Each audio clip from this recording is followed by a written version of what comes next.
Cloud native transformation is not about installing Kubernetes. It's all the processes, the company culture, everything needs to be impacted by it. But there is no avoiding like mentioning Kubernetes in these discussions. It's always like the base technology layer for that transformation. This is DevOps Paradox, episode number 62. Kubernetes is dead. Long live serverless. Welcome to DevOps Paradox. This is a podcast about random stuff in which we, Darren and Victor, pretend we know what we're talking about. Most of the time, we mask our ignorance by putting the word DevOps everywhere we can and mix it with random buzzwords like Kubernetes, serverless, CI/CD, team productivity, islands of happiness, and other fancy expressions that make us sound like we know what we're doing. Occasionally, we invite guests who do know something, but we do not do that often since they might make us look incompetent. The truth is out there, and there is no way we are going to find it. P.S. It's Darren reading this text and feeling embarrassed that Victor made me do it. Here are your hosts, Darren Pope and Victor Farson. Hey Victor, how's it going today? Excellent. Excellent. Beautiful morning or noon, or I don't know what it is here. At the point that we're recording right now, it is 6:30 a.m. where I am. It's 12:30 where Victor is. And I've been up for about 20 minutes. And he said he's been up for 15. Exactly. He's living the rock star life. We are synchronized. We wake up and go to sleep at more or less the same time, even though we are in kind of 7 hours apart. Yeah. Or 6, or I don't know. It's 6, 7. At this point in the timeline of the world, it's about the same. We have our first repeat guest, I believe. I didn't actually do the math. So I'm officially going to say this is our first repeat guest, and maybe he's back to beat us up this time. Adam, welcome back. Oh, thank you, guys. I'm honored to be the first repeat guest. I think people get confused when they say they're honored. Yeah, exactly. You're honored when a queen makes your knight, right? That's when you're honored. Isn't this kind of the same? Not yet. No. No. The answer is no. And by the way, Adam, I didn't tell you this. This ought to be fun. So this is part 2 of a 3-parter. So we are building a trilogy around Adam. This is the good trilogy, like Star Wars 4, 5, and 6, not 1, 2, and 3. There will be no Jar Jar Binks here. So what's going to happen? See, I should have talked to you about this. So today, if you're listening to when the episode's being released, today is July 1st. Adam is going to be on with us on July 3rd on the live stream. Aren't you, Adam? Of course. Okay, good.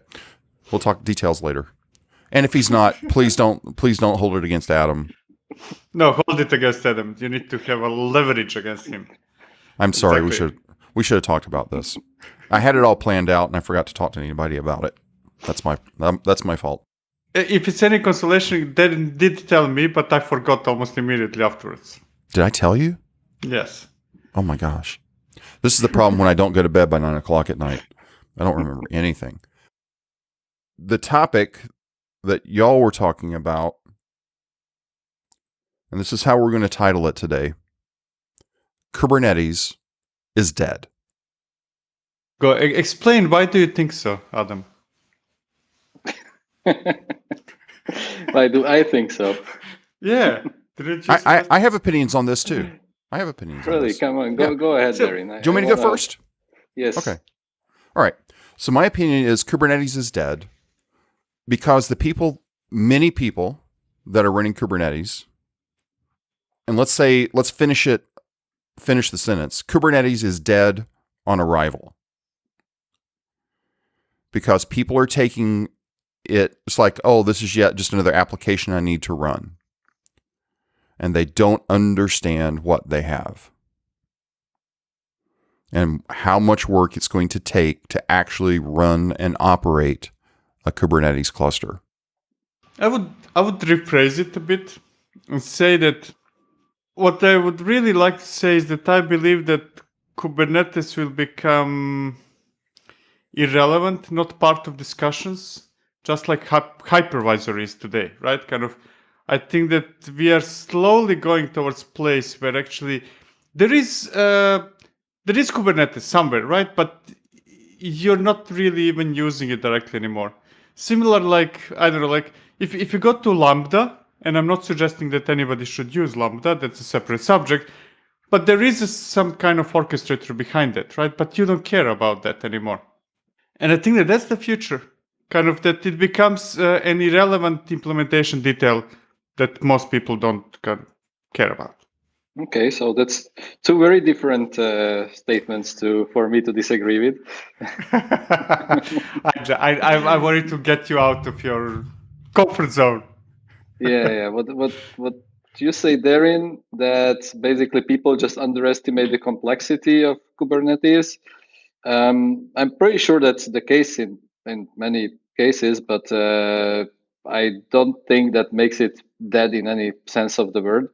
So for me, the strongest indicator that Kubernetes is not, because when people realize that Kubernetes is maybe too difficult and whatever, that's by the time they already bet their company on it. So it's there. It's definitely not dead. It's just more difficult than anticipated. And what Victor says, I kind of agree with it, but just not in the present tense. So Kubernetes will be dead someday, become commodity, but we are far away from that. What is far in your case? Let's say 5 years. Well, there is several things. Like, one is we still don't have any kind of platform to wrap Kubernetes into, right? That we talked about last time. There is nothing really that it would be a widely used platform which just hides away Kubernetes, and people just like to use that thing and don't care about Kubernetes underneath. That's one thing. And the other is, when I'm talking to clients, companies, still Kubernetes is mentioned in every discussion. Like anything like cloud native transformation, and we're at Container Solutions are really all about cloud native transformation is not about installing Kubernetes.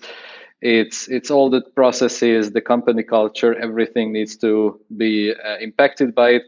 But there is no avoiding mentioning Kubernetes in these discussions. It's always the base technology layer for that transformation.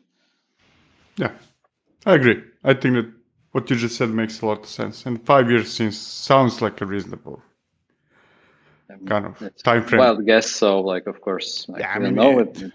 Everybody's guessing in this industry, but yeah. I mean, I did, and I'm almost kind of embarrassed that I didn't dive into those things earlier.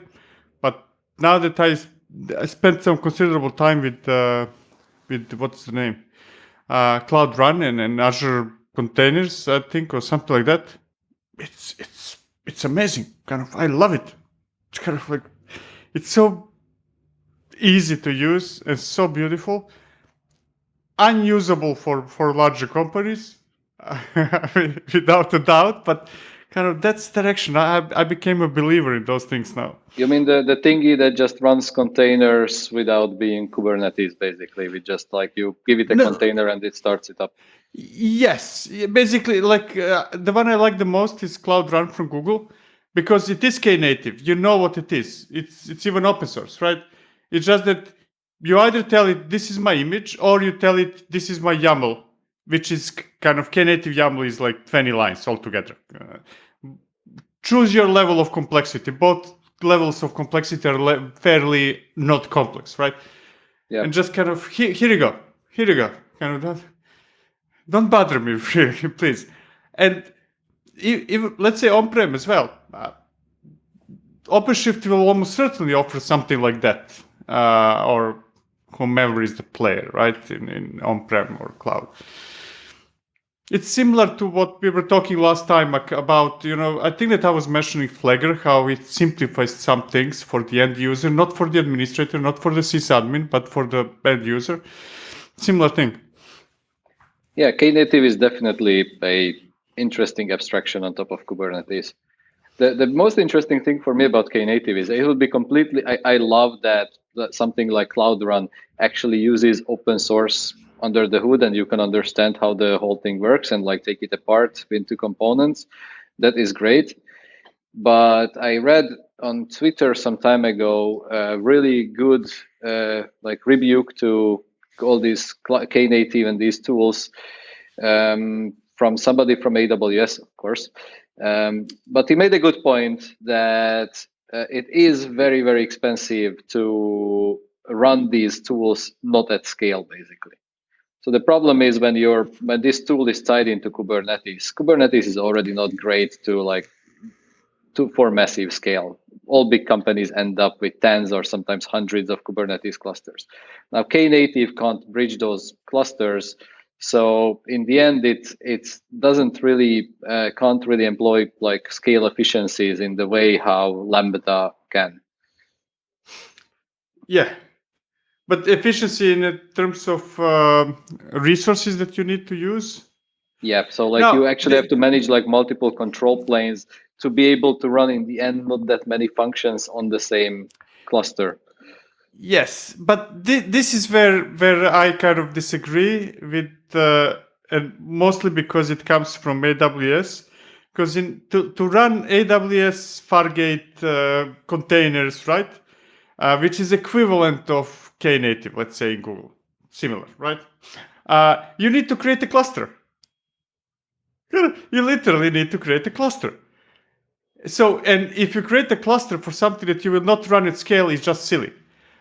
Yeah, absolutely. Like Fargate is weird. Exactly. So you need a cluster even if you're going to run equivalent of one function, but this time it's a container. But right? why would you compare Fargate to Knative? Wouldn't Knative compare better to Lambda? Fargate is running a long-running process. Knative isn't. Knative is, yes, so it's scaled down if there are no requests, but it's not like Lambda. One instance is one request, right?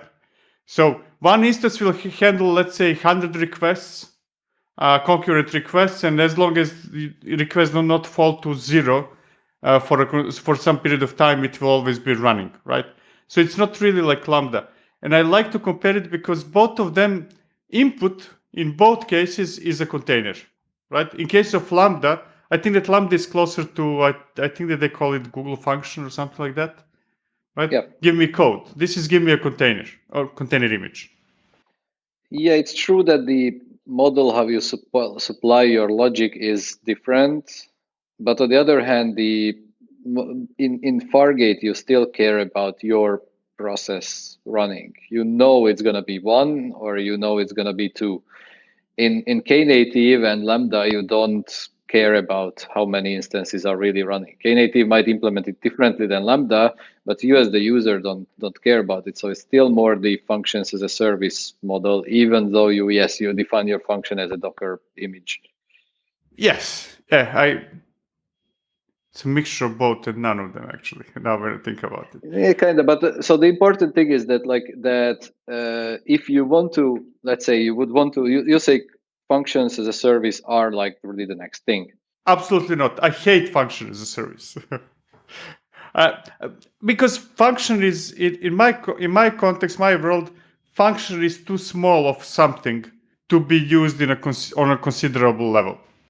I would like let's say maybe how about we redefine functions not to like something which is a small function like really like the math style and whatever, but more like the operational model where you don't manage whether your code is running, not running, whatever. It can run 100 instances. So the management platform is not like Kubernetes where you still care about how many instances of something is running, but the platform manages all your instances or scales down to zero and does whatever the hell it wants to do with it. In that sense, I think maybe actually the FAS model is could be the thing that like hides away one day Kubernetes, because it is really something which you don't really want to care about is how many instances you're running. I mean, you care about it, but you don't want to do it yourself. And that's where the argument from this AWS person comes in.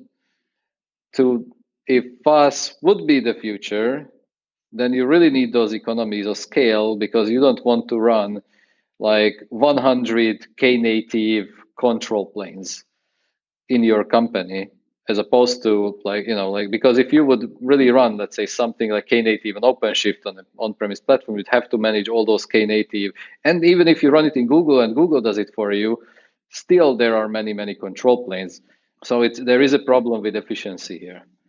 But wait, that would assume that you would assign a control plane for each, shall we call it function, for each Knative instance. Yeah, well, let's say Knative per cluster, right? And you always end up with many clusters in Kubernetes land, so that would mean many Knatives. That's true, but I cannot even. Let's say you said in a company. Let's say it's my Kubernetes cluster, right? One or 1,000 clusters. Why would I not run? Let's say that I have 100 applications defined as Knative. Maybe I have 1,000 others, but ignoring them, right? Why wouldn't I run those 100 Knative applications in a single cluster? Why would I have 100 clusters? There are many reasons why. Well, reality, on one hand, there is reality where people do end up with many clusters. The good reasons are you can't run Kubernetes over different regions. So just different data centers. If you have like if it's on premise, you have 2 data centers or just 2 regions in a cloud provider, you already have to split. Then there is the prod, non-prod. So Kubernetes is not really trustable enough to not some test workload couldn't take down your cluster. So this already starts like the clusters start proliferating basically. I agree with all that, but let me then better define example. You have 2 cases, 100 applications. I'm throwing an arbitrary number. 100 applications, normal applications, I don't know, deployments, stateful settings in Kubernetes, right? Running in a single cluster. There are other clusters, other applications, but imagine now this scenario, right? Yep. And now 100 of those same applications, when applicable, running as Knative. Would you have that scenario as Knative in multiple clusters when a single cluster would fit your scenario for normal applications? So kind of if you would transform whatever you have in one cluster from deployment stateful sets into Knatives, would you use still the same cluster or 100 clusters? I don't think the fact that I would be running things as Knative would really change how many clusters do I need. Exactly. And you do gain something. So it's not that now becomes more expensive. Oh, yeah, okay. It does. Because now I'm running many Knative control planes that I have to maintain and make sure they work. It's fun. If in that scenario, right? I mean, there is one Knative CRD, let's say, or multiple CRDs. It's still one Kubernetes. It is still one Kubernetes control plane. It's still the same cluster. You just changed the definitions from stateful set to deployment to Knative. Yes, yeah. In a single cluster scenario, it's fine. Yeah. Or let's say that you had 5 clusters and you converted applications in those 5 clusters to be Knative. Still, it still continues being 5 clusters. You will not increase the number of clusters. No. But now you have 5 Knative control planes. Yes, and you still had 5, but you get some different scaling. Let's say I'm not even going to say better scaling, because you can do the same scaling as Knative yourself. It's just not done by you. So I don't buy that argument, right? Now, okay, I'm not buying it. I just don't know enough to know whether this is really a problem or not. Maybe actually nobody knows enough right now, because maybe nobody has tested Knative in such seriously large deployments where you would try to really mimic Lambda with it. But I can see it as a potential serious problem because of the fact how Kubernetes works, because this is already defined by the fact that how Kubernetes works, you end up with many Kubernetes clusters. So any kind of technology that is tied into a Kubernetes cluster will be multiplicated basically over in a large, let's say, enterprise environment to many, many clusters. I love what you just said, because I think that brings us to the beginning of the conversation. I'm deploying some function as a container image, as Lambda something, doesn't matter, right? I'm telling somebody, this is my application, run it. That's more or less the idea of. And we know that all those are using some form of containers. I'm certain, it's not public knowledge, but I'm certain that there is some form of containers for Lambda. I know that there are containers for ECS. It's always containers, right? Now, I don't care anymore. I'm not saying that this is today, but some future. I don't care. Maybe Knative tomorrow will not run in Kubernetes, but it will run in, I don't know, something, Pepito. Maybe it will not be Knative, right? It becomes irrelevant in the distant future. Yes. Yeah, absolutely. Yeah, that would, and also I could imagine also a Knative implemented that can actually run the functions over multiple Kubernetes clusters. That like one Knative control plane mapping to multiple clusters. Actually, why not? So it is doable.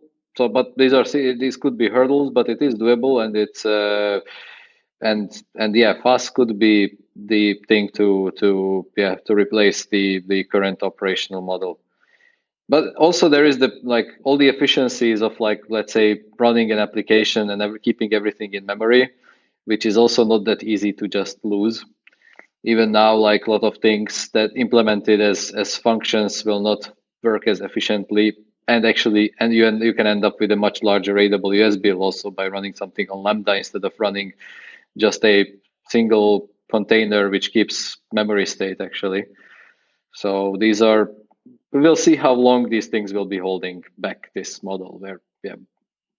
Ultimately, probably it will end up like always with a combination of, I don't know, 15% on average is using that, just like 30% will be using Kubernetes directly, and then 70% will continue being mainframe, stuff like that. But it is like interesting. The important thing is to realize what is the goal really, and actually there are multiple goals. There is simplifying operations, but there is also improving developer productivity, and the two don't necessarily always go hand in hand, like what one needs or what the other needs. Because I think for developer productivity, building large monolithic applications is probably the best, as long as those developers don't end up compiler just tells you what's wrong within your application. So it's much more fast than deploying 50 functions and then realizing in runtime that they just like don't work together well. Yes, but on the other hand, to me, from developer perspective, working in a team that is bigger than 5-6 people, maybe 7-8, is horrible. So my argument, I actually don't like to speak to use that much terms, microservices, monoliths, and stuff like that. I don't think it's about that. It's about if the code base is so big that you need 20 people or 50 people to work on it, that's unacceptable. Doesn't matter what's the size. It can be like only 10,000 lines of code and still you need 20 people, kind of like it's a microservice. You cannot manage it like that. Yeah, absolutely. Yeah. So like it is true that the monolith has like this limit where simply you just want different groups of people, different teams to be deploying independently without having to compile the one big monolith. That is true. You can't escape that. No, it's okay. If you have a monolith, let's say huge monolith, but you can manage it with a small team, there is nothing wrong with it. I mean, there are some other things that we might discuss, but from people perspective, if you can manage it as 6 people, the size is irrelevant from that perspective. Yeah. So does developer productivity and like operational simplicity go hand in hand? That's be a good question. And that is what we're going to talk about on the live stream. Oh, okay. Developer productivity. Not, Hey, at least we have a plan this time. And you know what happens without plans? They last for around 30 seconds. What? No, I get it. So I'm going to stop us right there, because in 2 days, if you're listening to this in real time, come watch the live stream. What time is it going to happen? I don't know yet. I think I have the day off, so it doesn't matter. It can happen anytime. So you have to go subscribe to our Twitter feed, Twitter handle, Twitter, whatever, DevOps Paradox. Go subscribe there. That's where you'll get the notification. And we sort of know what we're talking about. Of course, I'll have to go back and listen to this as I'm editing to figure out what we're going to talk about, and then I'll make notes. And we don't know yet whether Adam, we didn't check his agenda, can come or no. So if he cannot, I will practice imitating his voice. Sounds good. I'll send my answers in writing, and you can then pretend I'm saying them. Yeah, make an open letter, right? You can pre-record all the answers, and we'll just play them back. That would work. All right, great conversation today. We're going to pause it here. Join us on Friday, July 3rd. If you're listening to this after July 3rd, go over to YouTube. You'll find it. And watch part 3 of Adam. Adam versus Victor and Darren. Actually, it's more Adam versus Victor. The next one we'll start with, now that Kubernetes is dead, serverless is dead as well. We are progressing in each conversation. I think it's time we invented what comes after serverless. It's probably unikernels. It's always unikernels. Then we're just back to where it all started. So, Adam, thanks for hanging out today. Thanks for having me, guys. We hope this episode was helpful to you. If you want to discuss it or ask a question, please reach out to us. Our contact information and a link to the Slack workspace are at devopsparadox.com/contact. If you subscribe through Apple Podcast, be sure to leave us a review there. That helps other people discover this podcast. Go sign up right now at devopsparadox.com to receive an email whenever we drop the latest episode. Thank you for listening to DevOps Paradox.